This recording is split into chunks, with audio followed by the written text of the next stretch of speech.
5 people were executed in South Dakota. Elijah Paige, July 11, 2007.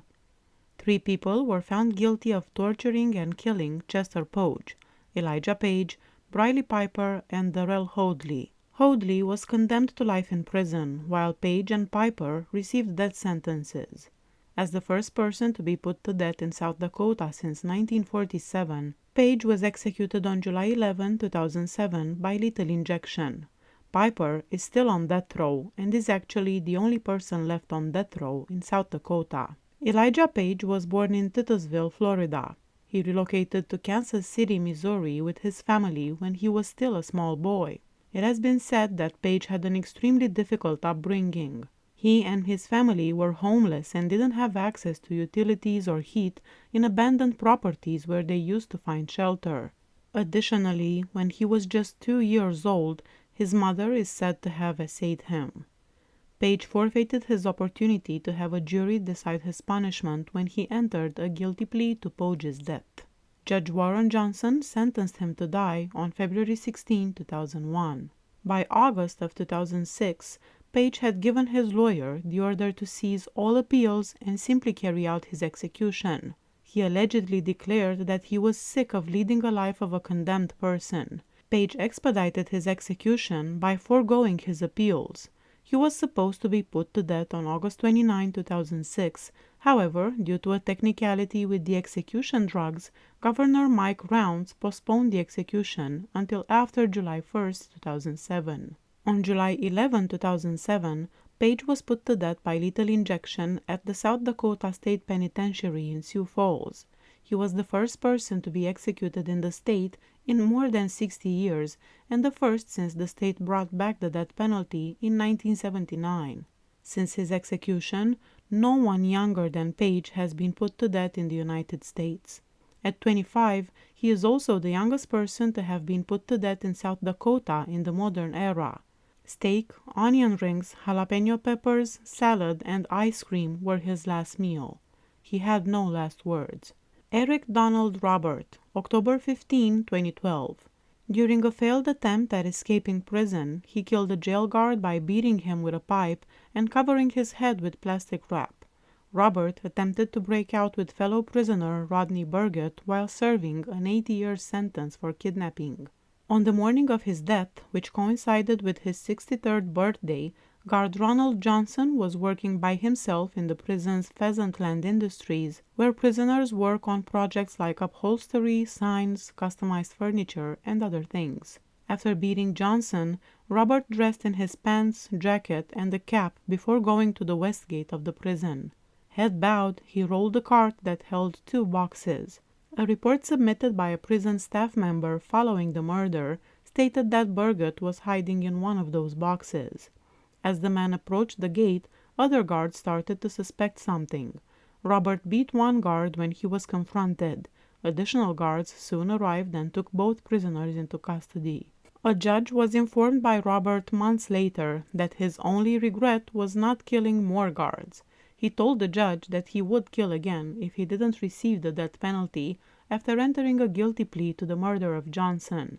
He attempted to avoid the required state review in an attempt to speed up his execution, and he never filed an appeal on his sentence. Berget confessed to the murder as well. However, he has challenged the death sentence. Michael Nordman, a 47-year-old prisoner, received a life sentence for his role in providing items used in the killing. Eric Robert, 50 years old, was put to death by lethal injection at the state prison in Sioux Falls.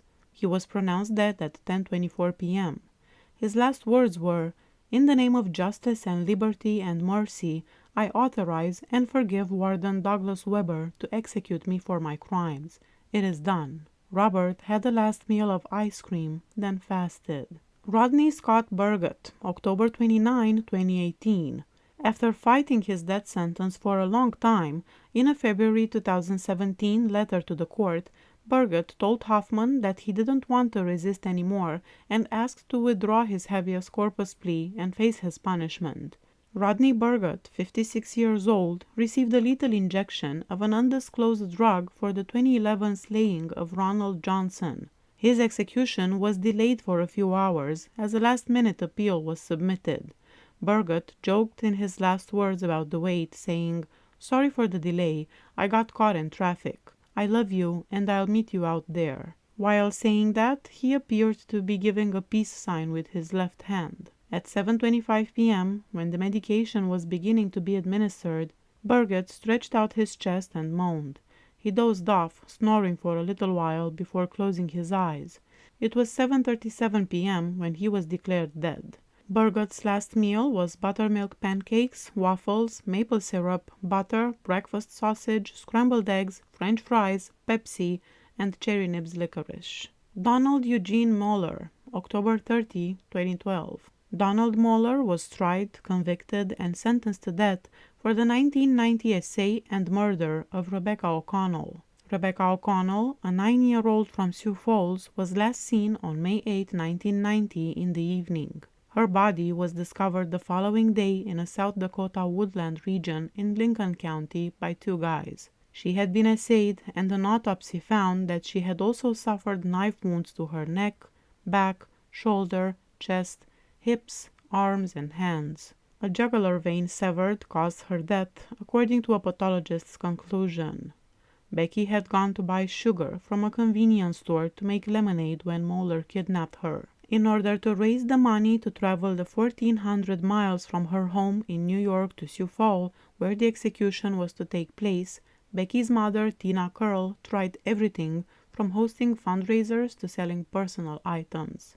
At a South Dakota prison, Mher, 60, was asked whether he had any final words before receiving a lethal injection. "No, sir," he replied, going on, "but they're my fan club?" At 10:01 p.m., he received the shot and drew his final 8 deep, laboring breaths. His skin turned pink, then darkened to purple, yet his eyes remained open. At 10:24 p.m., a coroner examined him to determine his vital signs and declared him dead. His final meal was comprised of scrambled eggs, sausage links, tater tots, and drip coffee. Charles Russell Ryes, November 4, 2019. Ryes was put to death for the murder of Donovan Schaefer, which he killed during a break-in at a Rapid City donut store. Due to allegations that the jury had given him the death penalty because he was gay, his execution attracted a lot of attention. The last of Richard and Ruth Ryes' 4 children, Charles Russell Ryes was born in McLaughlin, South Dakota, on July 11, 1956. Although he went to McLaughlin Public School, he left during his 2nd year of attendance. After enlisting in the U.S. Army, he completed his high school education and served as an infantryman for 3 years. He then pursued his vocational training studies at the University of South Dakota in Springfield. He was discovered stealing from a student's room, thus he never finished the course. After being found guilty of 3rd-degree burglary, he received a 3-year prison sentence. He robbed a liquor store with a shotgun after being granted parole, and he was given a 10-year prison term for armed robbery. In 1987, he was set free. Dennis Diggs hired Ryes in June 1991 to serve as a night baker at the Diggum Donuts location in Rapid City. The business's co-owner claims that they were unaware of Ryes' criminal history. Ryes was not well liked at the shop, and in February of 1992, he was let go for disobeying orders. A few weeks after being fired, Ryes ran out of money and made the decision to break into the store. Utilizing a duplicate key for the rear entrance, Ryes broke into the store on March 8, 1992. The employee who was working there, Donovan Schaefer, 22, abruptly stopped Ryes as he was robbing the store. Schaefer arrived at the store as the courier to retrieve some materials. Ryes surprised Schaefer by stabbing him in the abdomen. Instead of listening to Schaefer's pleas for help and his promise to be silent, Ryes dragged him into a storage room where he fatally stabbed and then bound him. After stealing more than $3,000 from the store, Ryes left the neighborhood.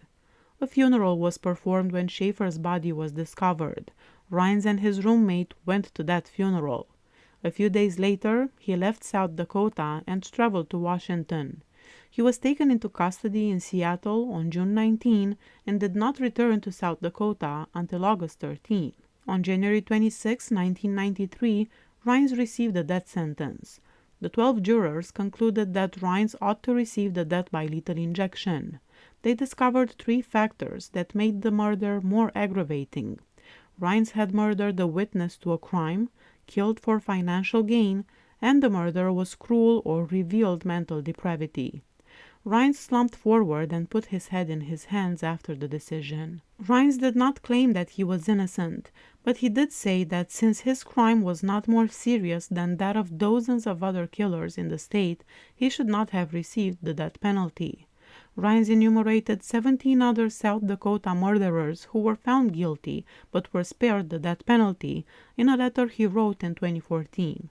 He also brought up other killings that had taken place in South Dakota between 1991 and 1992, none of which had resulted in the execution of the killers. Ryes' attorneys contended that due to his sexual orientation, Ryes faced prejudice and was sentenced to death. A few jurors believed that Ryes, a gay man, would relish serving a life term in a men's jail. Ryes' attorneys argued that the jury's anti-gay prejudice warranted the reversal of his death sentence.